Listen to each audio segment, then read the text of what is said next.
এই মুহূর্তে দেখাচ্ছিলাম আপনাদেরকে, শ্রদ্ধা জানাতে একজন এসেছিলেন ধানমন্ডি 32-এ, তাকে কিন্তু ধাওয়া করা হয়েছে। এখানে আবার দেখতে পাচ্ছেন সমন্বয়কদের এবং ডক্টর ইউনূসদের আক্রমণ করা হয়েছে। আওয়ামী লীগ কর্মীরা ভয়াবহ রূপ নেয়। এনসিপি নেতাকে লাত্তি উস্কা ঘুষি কিল। আজকে হচ্ছে 15 আগস্ট। দর্শক, এই মুহূর্তে আছি বাংলাদেশ আওয়ামী লীগের কেন্দ্রীয় কার্যালয়ের সামনে। 15 আগস্ট, এই 15 আগস্ট ঘিরে আমরা ইতিমধ্যে দেখতে পেয়েছি রাজধানীর যে ধানমন্ডি 32, 15 আগস্ট এই দিন ধানমন্ডি 32 আওয়ামী লীগের দখলে থাকবে। 15 আগস্টকে ঘিরে টানটান উত্তেজনা চলছে। সরকারের মধ্যেও অবশ্যই এক ধরনের আতঙ্ক কাজ করছে, ভয় কাজ করছে, সাধারণ মানুষের মধ্যে নানান ধরনের উদ্বেগ কাজ করছে, বিশেষ করে ধানমন্ডি 32 নম্বরকে কেন্দ্র করে। সমন্বয়কদের টার্গেট করা হচ্ছে। এই সমন্বয়কদের একদিন দেখবেন পুলিশ হত্যার দায়ে এদের ফাঁসিতে ঝুলানো হবে। সেই সমন্বয়কদের এখন গুম করছে, রিমান্ডে অমানবিক নির্যাতন করছে এবং এই সচিবের ধারা খাবে, তারও ফাঁসি হবে। দুর্নীতির আখড়া হচ্ছে এবং দুর্নীতির সৃষ্টি করার কারখানা হচ্ছে এই উপদেষ্টা পরিষদ। আর এই পেজকের উত্তরবাদ সূত্রপাতটা করছে সজীব ওয়াজেদ জয় আমেরিকা থেকে একটা ডাক দিয়ে। বাংলাদেশের নেতাকর্মীদের মধ্যে অদ্ভুত এক ফিলোসফির প্রেম আছে। এখানে সরকার আবার বলছে নো, আওয়ামী লীগের এই দিবসগুলোকে বাতিল করে দেওয়া হয়েছে। জাতীয় শোক দিবস এই মুহূর্তে নাই, সো আনুষ্ঠানিকভাবে এই 15 আগস্টকে পালন করলে আইনি ব্যবস্থা নেওয়া হবে। দর্শক, বাংলাদেশের বর্তমান মহামান্য রাষ্ট্রপতি শাহাবুদ্দিন চুপ্পু, তাকে কি সরিয়ে দেওয়ার বন্দোবস্ত ফাইনাল হয়ে গেছে? তাকে সরিয়ে দিয়ে নতুন রাষ্ট্রপতি খুঁজছে সরকার। এক নাটকীয় একটা রাত পার করেছে পুরো বাংলাদেশ। ধানমন্ডি 32-এর সামনে বেশ কিছু ঘটনা ঘটেছে। কিছু ছিল সত্য, কিছু আবার ছিল ধরেন আওয়াজে পাকিস্তান টাইপেরও। রাত আনুমানিক 12টার পরে ধানমন্ডি 32-এর সামনে কিন্তু ককটেল বিস্ফোরণের সত্যিকার একটা ঘটনা ঘটেছে। আসসালামু আলাইকুম রহমতুল্লাহ, সবাই কেমন আছেন? আশা করি সবাই অনেক অনেক ভালো এবং সুস্থ আছেন। সবাইকে স্বাগতম জানাচ্ছি আমাদের অর্ডার প্রথম ভিডিওতে। প্রতিদিনের মতো আমি আপনাদের সিরিয়াত ফারুকি আবারও চলে আসলাম নতুন একটা ভিডিও নিয়ে। দর্শক, আপনারা ইতিমধ্যে দেখেছেন যে ভিডিওর শুরুতে দেশের যে চলমান পরিস্থিতি চলতেছে তার ধারাবাহিকতা আজকের ভিডিওটা আপনার মধ্যে তুলে ধরার চেষ্টা করেছি। আমরা সামাজিক যোগাযোগ মাধ্যমে দেশের যে রাজনৈতিক চলমান পরিস্থিতি সম্পর্কে চলতেছে সেটা সম্পর্কে বেশ কিছু তথ্য জানতে পাই। সে তথ্যগুলো আপনাদেরকে ভিডিও আকারে আপনার মধ্যে তুলে ধরার চেষ্টা করি। এখানে আমাদের কোনো ব্যক্তিগত মতামত নাই। দর্শক, আমরা ইতিমধ্যে আপনার সবাই ভিডিওর শুরুতে বেশ কিছু অংশবিশেষ দেখেছেন, যে অংশবিশেষগুলো দেখে বুঝতে পেরেছেন যে আজকের ভিডিওটা কতটা গুরুত্বপূর্ণ হতে চলেছে। তো দর্শকের বিষয়টা বেশি না বলে আমরা সরাসরি মূল আলোচনায় চলে যাচ্ছি। তার আগে আপনাকে বিনীতভাবে অনুরোধ থাকবে যারা আমাদের চ্যানেলটিতে এখন নতুন চ্যানেল সাবস্ক্রাইব করে সাথে থাকবেন। যারা ইতিমধ্যে সাবস্ক্রাইব করেছেন তাদেরকে অসংখ্য ধন্যবাদ। যারা সাবস্ক্রাইব করেন তাদের উদ্দেশ্যে একটি কথা বলবো, দেখতে থাকুন, দেখতে ভালো লাগবে, ভালোবাসা হয়ে যাবে ইনশাআল্লাহ। দর্শক, আর বেশি কথা নয়, আমরা এখানে ধারাবাহিকভাবে একটু বিস্তারিত দেখে আসি। নেতাকে ব্যাপকভাবে লাত্তি উস্কা ঘুষি কিল। উফ, কি লেভেলের আনন্দ! 15 আগস্ট আজকে আইসা আগামী দিনের যেই সুখের একটা বিষয় আজকে দিল, ঈদের মতো আনন্দের একটা দিন। সাবাস বরিশালবাসী! যদি আপনারা বরিশাল থেকে কেউ দেখে থাকেন অবশ্যই জানিয়ে যাবেন। এনসিপি নেতা কর্মীদের বর্তমান আমাদের বাংলাদেশের এতটাই ভয়াবহ অবস্থা, তাদের যেখানেই যাচ্ছে সেখানেই এরা গণধোলাইয়ের শিকার হচ্ছে। আসলে হবেই না কেন বলেন? কেনই বা হবে না? বাংলাদেশে এই পর্যন্ত যত অরাজকতার সৃষ্টি এরা চালাইছে বা চলমান বা চালাচ্ছে, তারা প্রতিনিয়ত আওয়ামী লীগের কিংবা বিএনপির নাম দিয়ে দিব্যি মনে করেন পার পেয়ে যাচ্ছে। আর আমাদের বাংলাদেশের প্রশাসন তারাও মুখে কাঁচকলা দিয়ে বৈশা রয়েছেন। এই হচ্ছে বর্তমান আমাদের বাংলাদেশের অবস্থা। এখন আসুন, বরিশালে আসলে ঘটনাটা কি? ঘটনাটি হচ্ছে আপনার বরিশালে সমন্বয়ক পরিচয় দিয়ে কিংবা এনসিপি পরিচয় দিয়ে তারা আওয়ামী লীগ বিএনপি দুই সাপের এক বিষ, আওয়ামী লীগ আর বিএনপি, তারা এই স্লোগান দিচ্ছিল। উল্টা তাদের দলকে প্রচারণা করার জন্য বাড়ি বাড়ি, বাজারে, হাটে, মাঠে তারা গিয়ে বেড়াচ্ছিল। ঠিক সেই মুহূর্তেই বিএনপির কাছে খেলো গণধোলাই, সেখানে আওয়ামী লীগেরও সতীর্থরা ছিল। তবে বরিশালবাসী যেই ঘটনাটি ঘটাইছে, মনের অন্তঃস্থল থেকে আপনাদেরকে ধন্যবাদ জানাই। কারণ ইতিমধ্যেই আপনারা জানেন যে বাংলাদেশে সার্জিসের বিরুদ্ধে বিএনপি মানহানি মামলা করছে 10 কোটি টাকা। উল্টোদিকে গুলশানে চাঁদাবাজির দায় জাকি দিয়ে বর্তমান এই সিন্ডিকেটটা আপনার চালাচ্ছে এই উপদেষ্টা সার্জিস হাসনাত। তারাই একে একে সবাই তাদের মুখোশ উন্মোচন করা শুরু করে দিছে। বাংলাদেশে শুধু এটাই না, আপনার এখন দিব্যি আপনাকে আমাকে আমাদের সবাইকে বিশ্বাস করতে বাধ্য হবে যে আবু সাইদকে এরাই হত্যা করছে, মুগ্ধকে এরাই হত্যা করছে, সাধারণ শিক্ষার্থীদেরকে এরাই হত্যা করছে। বুঝতে পারছেন? এরা এত বড় স্বৈরাচার, এদের মতো স্বৈরাচার বাংলাদেশে ইতিপূর্বে আর আসে না কেউ। কারণ দেখেন ভাই, যে নাকি একজন পলিটিশিয়ান, একজন রাজনীতিবিদ। ধানমন্ডি 32-এর অবস্থান কি? মাত্র কিছুক্ষণ আগে শিবিরের এক নেতাকে ছাত্রলীগ ট্যাগ দিয়া মাইর দেওয়া হয়েছে। ওনার বাসা হচ্ছে বাংলা মোটর, ওইদিকে যাওয়ার সময় এই ঘটনা ঘটছে। এখন পর্যন্ত সম্ভবত 8 থেকে 10 জনকে ছাত্রলীগ সন্দেহে আপনার গ্রেপ্তার করা হয়েছে। আই মিনস ওইখানে উপস্থিত থাকা বিএনপির নেতাকর্মীরা আজকে রাতে কিন্তু বিএনপির শো চলতেছে 32 নিয়ে। আর এই পেজকির সূত্রপাতটা করছে সজীব ওয়াজেদ জয় আমেরিকা থেকে একটা ডাক দিয়া। বাংলাদেশের নেতাকর্মীদের মধ্যে অদ্ভুত এক ফিলোসফির প্রেম আছে। নেতা বিদেশ থাকলেও কর্মী দেশে থাকে। সুদিনে মানে কর্মীরা কাজে লাগুক না লাগুক, নেতারা কিন্তু কাজে লাগে। যাই হোক, তো এই মুহূর্তে সজীব ওয়াজেদ জয়ের যে ডাক ছিল ধানমন্ডি 32 আগামীকালকে যাবার, যেখানে সরকার আবার বলছে নো, আওয়ামী লীগের এই দিবসগুলোকে বাতিল করে দেওয়া হয়েছে। জাতীয় শোক দিবস এই মুহূর্তে নাই। সো আনুষ্ঠানিকভাবে এই 15 আগস্টকে পালন করলে আইনি ব্যবস্থা নেওয়া হবে। এর মাঝখানে সজীব ওয়াজেদ জয়ের এই ডাকে অনেক নেতাকর্মী হয়তো বা সারা দিয়া ঢাকার পথে, কিন্তু যাওয়ার আগেই আইন শৃঙ্খলা বাহিনী থেকে শুরু করে প্রশাসন বিভিন্ন জায়গায় কিন্তু অ্যাক্টিভিটিস চলছে। এর পাশাপাশি রাজনৈতিকভাবে বিএনপি আজকে সেখানে শক্ত অবস্থান নিয়েছে। সেখানে গিয়ে অদ্ভুত কোনো কর্মকাণ্ড করলেই ছাত্রলীগ বলে কিন্তু নগদে মায়ের সাথে আপনার গ্রেপ্তারি ফ্রি। একজন ভাই তিনি গিয়ে সম্ভবত ভিডিও কল দিছিলেন, কার দিছিলেন তিনি নিজেও জানেন কিনা জানি না, হয়তো জানেন বাট আমরা জানি না। ভিডিও কল দেওয়ায় সন্দেহ করে তারা কিন্তু মায়ের, মানে এই মুহূর্তে শিবিরের ঢাকা কলেজে যে নেতা মায়ের খেলো সন্দেহের কারণে। তো এই মুহূর্তে যারাই 32 যাওয়ার চিন্তা ভাবনা করতেছেন, অনেকে হয়তো মাইর খাওয়ার সম্ভাবনা আছে। প্রশাসন একটু হার্ডওয়েতে এই মুহূর্তে ডিল করছে। তবে অভিযোগ আছে শিবিরের নেতাকে যখন মারছে প্রশাসন সহযোগিতা করে নাই। বারবারই বলি 60 জন পুলিশ আর 100 জনতা, পুলিশ আর এখন আগের ভূমিকা যাওয়ার সুযোগ নেই। 15 আগস্টকে ঘিরে গত বেশ কিছুদিন ধরে টানটান উত্তেজনা চলছে। সরকারের মধ্যেও অবশ্যই এক ধরনের আতঙ্ক কাজ করছে, ভয় কাজ করছে, সাধারণ মানুষের মধ্যে নানান ধরনের উদ্বেগ কাজ করছে। সেই 15 আগস্টের পূর্বক্ষণে 14 আগস্ট আমরা কি কি ধরনের চিত্র দেখতে পেলাম, বিশেষ করে ধানমন্ডি 32 নম্বরকে কেন্দ্র করে। 32 নম্বরের সামনে 14 আগস্ট বৃহস্পতিবার সকাল থেকেই অতিরিক্ত পুলিশ মোতায়েন করা হয়েছে, সাজোয়া যান রাখা হয়েছে, এমনকি এপিসিও আনা হয়েছে 32 নম্বরের সামনে। এই যে এত এত নিরাপত্তা, এগুলো কি কারণে?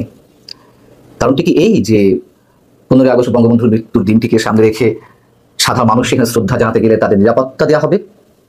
এটিতে মনে করার কোনো কারণ নেই, বরং সেখানে যাতে কেউ না যেতে পারে তার জন্যই এই অতিরিক্ত নিরাপত্তামূলক ব্যবস্থা। তার মানে সরকার কতটা ভয় আছে আমরা তো বুঝতেই পারছি। এর আগে 15 আগস্ট জাতীয় শোক দিবস বা শোক দিবস পালনের জন্য আহ্বান জানিয়েছেন শেখ হাসিনার পুত্র সজীব ওয়াজেদ জয়। তারও আগে প্রধান উপদেষ্টা প্রেস সচিব তিনি কয়েকজন সাংবাদিকের সঙ্গে একান্ত সাক্ষাৎকারে কি বলছিলেন সে বিষয়ে আমি আপনাদেরকে জানিয়েছি। তিনি বলেছেন যে বর্তমানে আওয়ামী লীগের কার্যক্রম নিষিদ্ধ। 15 আগস্ট শেখ মুজিবুর রহমানের হত্যাকাণ্ড হয়েছে, এটি অন্যান্য সাধারণ দিনের মতন একটি দিন, পুরো আগস্টের যে 31 দিন তার মতোই। এবং কেউ যদি ধানমন্ডিতে বা কোথাও কোনো কর্মসূচি পালন করে তাহলে তাদের বিরুদ্ধে আইনানুগ ব্যবস্থা নেওয়া হবে। এবং সেই প্রসঙ্গে আমি প্রশ্ন করেছিলাম যে আওয়ামী লীগের ব্যানারে যদি কেউ কোনো কর্মসূচি গ্রহণ করে অবশ্যই তাদের বিরুদ্ধে ব্যবস্থা নেওয়া হতে পারে, কারণ আইনি মার্কাস তো রয়েছে। আওয়ামী লীগের রাজনৈতিক কার্যক্রম এখন এই মুহূর্তে নিষিদ্ধ অবস্থা রয়েছে নির্বাহী আদেশে, সেটা নিয়ে বাদ দিলাম। সাধারণ মানুষের পক্ষ থেকে কেউ যদি বা কোনো সাংস্কৃতিক সামাজিক সংগঠনের পক্ষ থেকে কেউ যদি কোনো ধরনের কর্মসূচি নেয় তাদেরকে কোন আইনে বাধা দেওয়া হবে? আইনটা কিসের? নাকি এর মধ্যে চুপি চুপি কোনো আইন তৈরি করে ফেলেছে সরকার 15 আগস্ট কেন্দ্র করে? আমরা জানি না। শুনলাম ধানমন্ডি 32 নম্বরের সামনে বিএনপির স্থানীয় কিছু নেতাকর্মীও অবস্থান নিয়েছে। যদি কেউ সেখানে বঙ্গবন্ধুর স্মৃতি বিজড়িত যে ভবনটি ছিল আমাদের স্বাধীনতা যুদ্ধ মুক্তিযুদ্ধের অন্যতম প্রতীক, সেখানে কেউ যদি শ্রদ্ধা নিবেদন করতে যায় তাদেরকে প্রতিহত করা হবে। যদিও ওই নিউজটি আর তেমন কোনো গণমাধ্যমে আসেনি, ঢাকা এক্সপ্রেস নামে একটি গণমাধ্যমে এসেছে এবং তাদের ইন্টারভিউ করা হয়েছে, লাইভ করা হয়েছে। বিএনপির মতন একটি বৃহৎ রাজনৈতিক দল এবং নিঃসন্দেহে মুক্তিযুদ্ধে বিএনপি প্রতিষ্ঠাতা জেনারেল জিয়াউর রহমানের যে অবদান সেটা অস্বীকার করার মতো নয়। এবং বিএনপি নিজেও দাবি করে যে স্বাধীনতার ঘোষক তিনি। যদি তাই হয়ে থাকে তাহলে স্বাধীনতার স্থপতি যার নির্দেশে মুক্তিযুদ্ধ সংঘটিত হলো সেই ব্যক্তিটিকে কেন্দ্র করে এ ধরনের কার্যক্রম কেন নেওয়া হবে? বিএনপিও কি রাজনৈতিক দেউলিয়াত্বের মধ্যে চলে গেছে? যখন 5 ফেব্রুয়ারি বঙ্গবন্ধুর বাড়িটি বুলডোজার দিয়ে গুড়িয়ে দেওয়া হলো উপদেষ্টাদের কারো কারো নির্দেশে, সরকারের প্রত্যক্ষ সহযোগিতায়, আমরা জানি যে বিএনপি 5-6 মোটামুটি এই দুদিন একেবারেই চুপচাপ ছিল। হঠাৎ করে গভীর এক রাতে বিএনপি একটি বিবৃতি দিল দায় সারা করছে। যখন বঙ্গবন্ধুর বাড়ি বুলডোজার দিয়ে গুড়িয়ে দেওয়ার কাজটি শুরু হলো তখন সারা দেশে আওয়ামী লীগের বিভিন্ন নেতাকর্মীদের বাড়িও বুলডোজার দিয়ে গুড়িয়ে দেওয়া হচ্ছিল এবং বিএনপি একটি বিবৃতি দিল যে সারা দেশে ঐতিহাসিক স্থাপনা যে বুলডোজার দিয়ে গুড়িয়ে দেওয়া হচ্ছে তা বিএনপি সমর্থন করে না, একেবারে দায় সারা করছে। আবার তখন সম্ভবত 9 ফেব্রুয়ারি বিএনপির অন্যতম শীর্ষ নেতা জয়নুল আবদিন ফারুক তিনি মন্তব্য করেছিলেন ঠিক হয়েছে, বুলডোজার দিয়ে 32 নম্বর গুড়িয়ে দেওয়া হয়েছে, ভালো কাজ হয়েছে। তখন সেখান থেকেই গুম খুনের নির্দেশ আসতো। গুম খুনের নির্দেশ সেখান থেকে আসবে কেন? সেখান থেকে শেখ হাসিনা থাকতেন না। আওয়ামী লীগ সরকারের সময় যে গুম খুনের অভিযোগ রয়েছে সেই সরকারের বিরুদ্ধে শেখ হাসিনাকে সেখানে থাকতেন, সেখান থেকে কেন গুম খুনের নির্দেশ আসবে? সরকার আসলে প্রচন্ড আতঙ্কে রয়েছে, ভয়ে রয়েছে আওয়ামী লীগকে নিয়ে। যে আওয়ামী লীগকে নিষিদ্ধ করা হয়েছে তাদের নেতাকর্মীদের খুঁজে পাওয়া যাচ্ছে না, সেখানে কেন সরকার এতটা ভয় থাকবে? এবং গত কয়েকদিন ধরে যা কিছু উঠছে গুঞ্জন কিংবা গুজব আকারে যে 5 আগস্ট অভ্যুত্থানের 1 বছরকে সামনে রেখে, 1 বছর পূর্তিকে সামনে রেখে আওয়ামী লীগ যে কোনো কিছু, যে কোনো সহিংস ঘটনার জন্ম দিতে পারে, যমুনা প্রধান উপদেষ্টা বাসভবন ঘেরাও করতে পারে, সরকার উৎখাতে পরিকল্পনা করছে আওয়ামী লীগ, সেটি না করে আবার মানে সেটি তো আমরা তেমন কিছু দেখলাম না, আবার 15 আগস্ট নিয়ে একটু ছড়ানো হলো যে 15 আগস্টকে কেন্দ্র করেও আওয়ামী লীগ বিশাল কিছু ঘটাতে পারে। এগুলো অনেকে বলছিলেন, আমরা কেউ কান দিচ্ছিলাম, গুঞ্জন আকারে ধরছিলাম, গুজব আকারে ধরছিলাম, কিন্তু এই গুজবগুলো তো সরকারের পক্ষ থেকেই ছড়ানো হয়েছে। যেমন ধরুন নয়া দিগন্ত, দৈনিক নয়া দিগন্ত তাদের পত্রিকাটি আমরা ভালো করে জানি, সেখানে বলা হচ্ছে, এরকম আরো অনেক জায়গাতেই এসেছে এই ধরনের রিপোর্টিং, সেখানে বলা হচ্ছে যে গত 5 আগস্ট ঘিরে নাশকতার যে ভয়াবহ পরিকল্পনা করেছিল আওয়ামী লীগ, তার টের পেয়ে অন্তর্বর্তী সরকার আগেভাগেই কঠোর অবস্থানে চলে যায়। ওই দিনের পরিকল্পনা ব্যর্থ হওয়ার পর এবার 15 আগস্টকে কেন্দ্র করে পতিত আওয়ামী লীগ নাশকতার নতুন পরিকল্পনা সাজিয়েছে। সূত্র জানাচ্ছে 15 আগস্ট শেখ মুজিবুর রহমানের মৃত্যুবার্ষিকী, অতীতের মতো এই দিন জাতীয় শোক দিবস ঘোষণা করে মাসব্যাপী কর্মসূচিও পালন করছে দলটি। 15 আগস্ট ধানমন্ডি 32 নম্বর শেখ মুজিবের প্রতিকৃতিতে ও বনানীর কবরের স্থানে, মানে বঙ্গবন্ধু পরিবারের অন্যান্য সদস্যদের যে কবরস্থান রয়েছে, সেখানে ফুল দিয়ে শ্রদ্ধা জানানোর জন্য দলটির এক বিবৃতিতে নেতাকর্মীদের আহ্বান জানানো হয়েছে।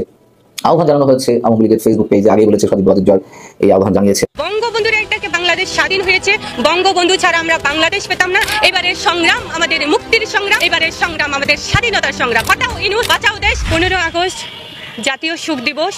এই দিবসে জাতির জনক বঙ্গবন্ধু, শ্রেষ্ঠ বাঙালি জাতির জনক বঙ্গবন্ধুকে 15 আগস্ট পরিবারের সবাইকে নির্মমভাবে হত্যা করা হয়েছে। আগস্ট মানে চক্রান্ত, আগস্ট মানে ষড়যন্ত্র, আগস্ট মানে মর্মাহত, আগস্ট মানে আমরা বাঙালি জাতি মানে নির্লজ্জ একটা জাতিকে তুলে ধরা হয়। আগস্ট নিয়ে আসলে অনেক কিছুই বলা যায়। বাংলাদেশকে ধ্বংস করে দেওয়া, আগস্ট মানে বাংলাদেশের কোনো অস্তিত্ব নেই, এটাকে তুলে ধরা। আগস্ট মানে বাঙালি জাতির কলঙ্কিত জনক বঙ্গবন্ধু, বঙ্গবন্ধুর একটাকে বাংলাদেশ স্বাধীন হয়েছে, বঙ্গবন্ধু ছাড়া আমরা বাংলাদেশ পেতাম না। আর বঙ্গবন্ধুকে আমরা কিভাবে ভুলবো? বাঙালি জাতি স্বাধীনতার পক্ষে যারা আছে, যারা স্বাধীনতাকে মানে, যারা বাংলাদেশ দুকে ভুলবে না, ভুলার মতো না। কারণ বঙ্গবন্ধু বাঙালি জাতির প্রতিটি মানুষের হৃদয়ে আছে, অন্তরের ভিতরে গেঁথে আছে। বঙ্গবন্ধুকে কখনো ভুলা যাবে না। যতদিন বাংলাদেশ থাকবে ততদিনই বঙ্গবন্ধু থাকবে বাঙালির হৃদয়ে। পুরো বাংলাদেশটা একটা 32 নাম্বার, পুরো বাংলাদেশেই বঙ্গবন্ধু বাস করে, পুরো বাংলাদেশের প্রতিটি মানুষের হৃদয়ে বঙ্গবন্ধু আছেন। শুধু 32 নাম্বারে গিয়ে বঙ্গবন্ধুকে ফুল দিয়ে শুধু এখানেই সম্মান জানানোটাই বড় কথা না। বড় কথা হলো যে আমরা যেখানেই থাকি না কেন, যেই পরিবেশে থাকি না কেন, সেই জায়গায় বঙ্গবন্ধুকে আমরা সম্মান জানাবো, আমরা সম্মান জানাতে বাধ্য। কারণ আমরা বাঙালি, আমরা মানুষ। উদ্দেশ্যে আমি একটা কথা বলতে চাই, বঙ্গবন্ধু বলেছিল এবারের সংগ্রাম আমাদের মুক্তির সংগ্রাম, এবারের সংগ্রাম আমাদের স্বাধীনতার সংগ্রাম। আমি বলতে চাই এবারের সংগ্রাম বাংলাদেশকে রাজাকার মুক্ত করার সংগ্রাম। এক নাটকীয় একটা রাত পার করেছে পুরো বাংলাদেশ। ধানমন্ডি 32-এর সামনে বেশ কিছু ঘটনা ঘটেছে, কিছু ছিল সত্য, কিছু আবার ছিল ধরেন মানে আওয়াজে পাকিস্তান টাইপেরও। রাত আনুমানিক 12টার পরে ধানমন্ডি 32-এর সামনে কিন্তু ককটেল বিস্ফোরণের সত্যিকার একটা ঘটনা ঘটেছে। ফুটেজের একটা অংশ আপনারা দেখছেন। বাট এই ঘটনাটা ছাড়া আরো যে সকল নাটকীয় ঘটনাগুলো ঘটেছে, চলুন দেখি বাকি নিউজে বিস্তারিত। সালাম আলাইকুম। আজ ঐতিহাসিক 15 আগস্ট, যেদিন বঙ্গবন্ধু শেখ মুজিবুর রহমান সপরিবারে তার পরিবার নিয়ে নিহত হয়েছিলেন।